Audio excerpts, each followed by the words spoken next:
You run how many stores here in We Hong have Kong? 7 stores in Hong Kong. Okay, and how's business been?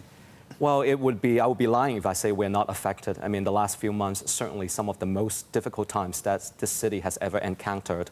There has been numerous occasions of, sudden, spontaneous closure of shops, that, we're informed maybe, 15 minutes ahead of schedule and just say, hey, you have to close in 15, or even simply by our staff saying that, this is happening downstairs. So it has been tough. David, your company's probably not reflective, though, because you're very specialist. Tell us what you do, of course, first of all, True. and then tell us about some of the other people in the retail associations Right. you're members of and what they're saying as well.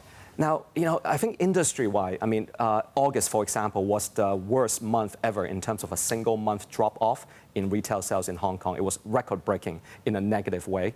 Luxury goods, a lot of the sectors that are heavily relied on tourism, for example, are extremely affected.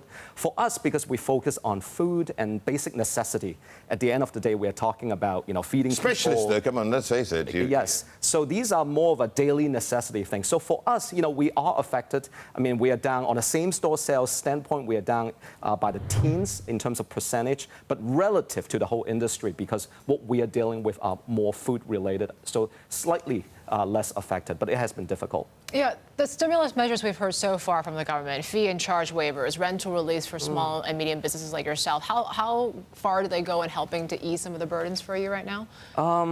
I think there's still a lot of room in terms of helping business and helping the city. I think this is an opportunity for everyone, including obviously the government and also the business sectors and any stakeholders in the city to really think about kind of a new direction of, how to alleviate or how to address some of the, deep issues that are happening in the city. How to, again, inspire hope and generate a lot of new channels for people to grow and for business to thrive. And based on what your conversations with some of your other co-entrepreneurs, of course, as Rich was pointing out, Right. has there been rental forgiveness? Have some of them been able to convince their landlords to take it easy at this point? Well, obviously there are some landlords that have taken a more proactive route. Would you say that's a majority? No. Okay. No, I mean, some of the discussions are extremely difficult. I mean, we encounter certain conversations that I thought just, how could they be that